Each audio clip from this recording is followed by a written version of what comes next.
Hello, and welcome to Communicate to Lead, the podcast that empowers leaders and aspiring leaders to communicate with clarity and impact.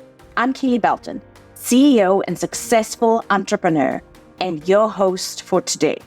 I'm here to equip you with all the essential tools and strategies to master effective communication and lead your team to success. As the founder and CEO of The Tailored Approach, my goal is to empower you to be the best leader you can be. So sit back, relax, and join me in today's episode as we dive into the art of communicating like a true leader. You just got the invite. Company holiday party, Tuesday night, 6 p.m. Your immediate reaction isn't, yay! It's calculation. You are calculating the cost of dry cleaning, the cost of a babysitter, and the mental cost of making small talk with people you already spend 40 hours a week with. Your brain is screaming, I would rather be anywhere else. But your gut says, I have to go. It's politics. So you go. You stand in the corner, you eat a stale canapé, you talk about the weather, and then you leave. If that is your plan, honestly, you are paying an energy tax with zero return. Your time is your most valuable asset, especially this time of the year. So if you are going to spend it, let's make sure you are getting a return on that investment. Welcome back to Communicate to Lead. I'm your host, Kele Belton, and today I'm going to teach you how to work the room without losing your mind. Here's the truth about holiday parties. They are not just about the free drinks. They are distinct, strategic communication environments. The hierarchy is flatter. The guards are down. If you treat this purely as a social obligation, it can feel draining. But if you treat it as a strategic opportunity, it can actually accelerate your leadership trajectory. Now, if you don't know this about me, I'm an introvert. I don't say that to lower your expectations. I say that because introverts are actually better at this than extroverts. If you are an extrovert, hear me out. What I mean by this is we are really good at this if we have a plan. Early in my career, I avoided these parties like the plague. I was the master of Irish goodbyes, but I realized I was leaving money and influence on the table. Today, I'm giving you a framework, not a guide on how to be the life of the party. That isn't our goal here at all today. I'm giving you 3 strategic levers to pull so you can walk in, get what you need, and leave with your energy intact. Let's get to work. First, a rule. You are an adult. If you are genuinely burnt out, you have permission to decline. Protect your peace. But if you go, you need a mission. You are not there to aimlessly mingle. You are there for one of 3 specific ROIs. Number 1, deepening alliances. That means strengthening ties with the people who make your daily life easier. 2, strategic visibility. Being seen by the people who make decisions about your future. And 3, intel gathering. Discovering opportunities that never make it to the company newsletter. Pick one. Do not try to do all 3. That is how you get overwhelmed. So let's start with reason 1, deepening alliances. Corporate structures are often transactional. I send you this email, you approve this budget. The holiday party is your chance to make the relationship transformational. Why? Because it is harder to say no to a human being you like than to a name in an Outlook invite. Your goal is to move 2 specific people from work acquaintances to ally. Try to avoid the standard questions about the weather or holiday shopping. Those rarely lead to memorable connection. Instead, ask questions that bridge the gap. If you are talking to a new hire, you could be saying, you've been here for 3 months. What is the one thing that has surprised you most about the culture? If you are speaking to a cross-functional peer,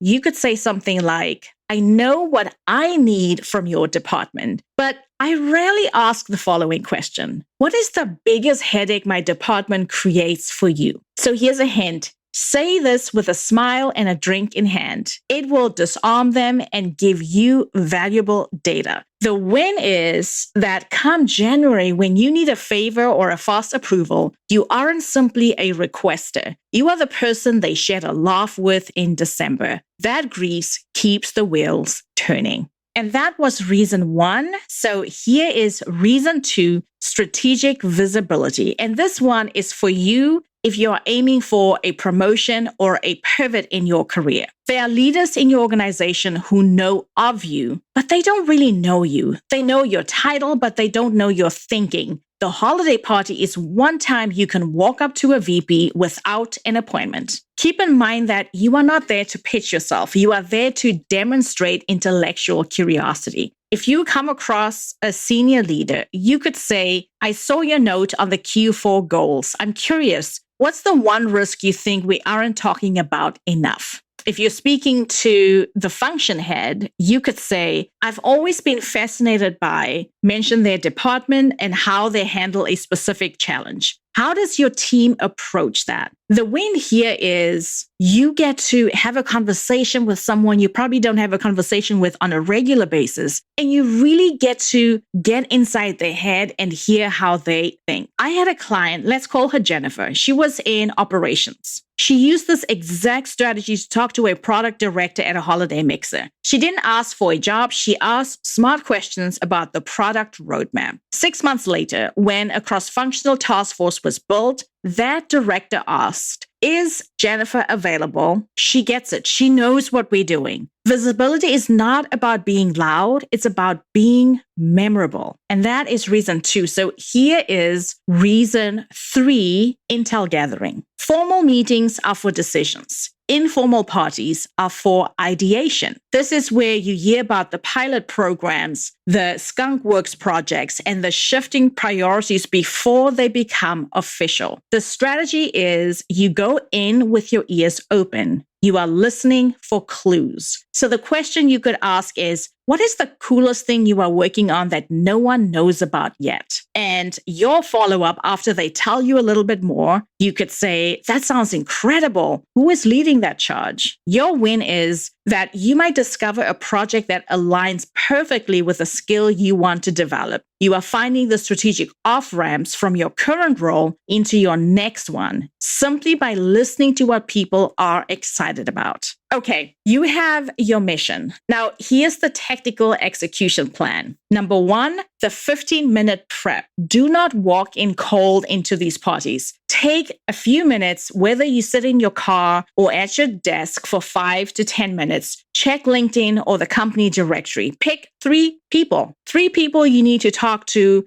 achieve your return on investment. Once you talk to them, you have permission to leave. You've done the work. That is number 1. Number 2, manage your battery. You don't need to stay until the lights come on. My rule for introverts is often arrive early. It's quieter. Groups haven't formed yet. You can have real conversations before it gets really loud. You can have one-on-one conversations without screaming over the DJ. Stay for 90 minutes, hit your 3 targets, then feel free to fade out. No guilt. Number 3 is the golden thread follow-up. This is where meaningful connections actually happen. The party is simply the spark. The follow-up is the fire. So within 48 hours, send a note to the people you connected one-on-one with. The subject could be great connecting or quick question. And the body of your email could be very simple. Hi, Kele, I loved hearing your perspective on the topic we discussed last night. It got me thinking about, and then mention an insight that came up for you.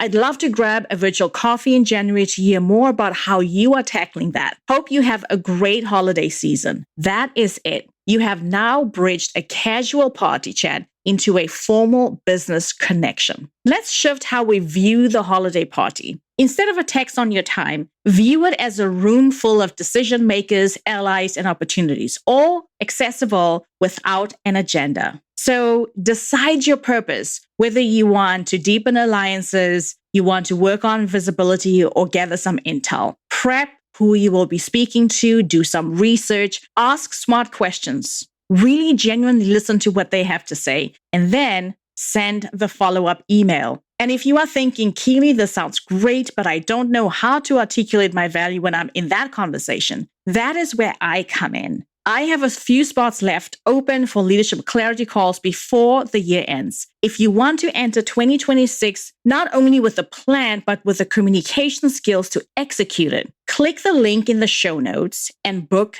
a time.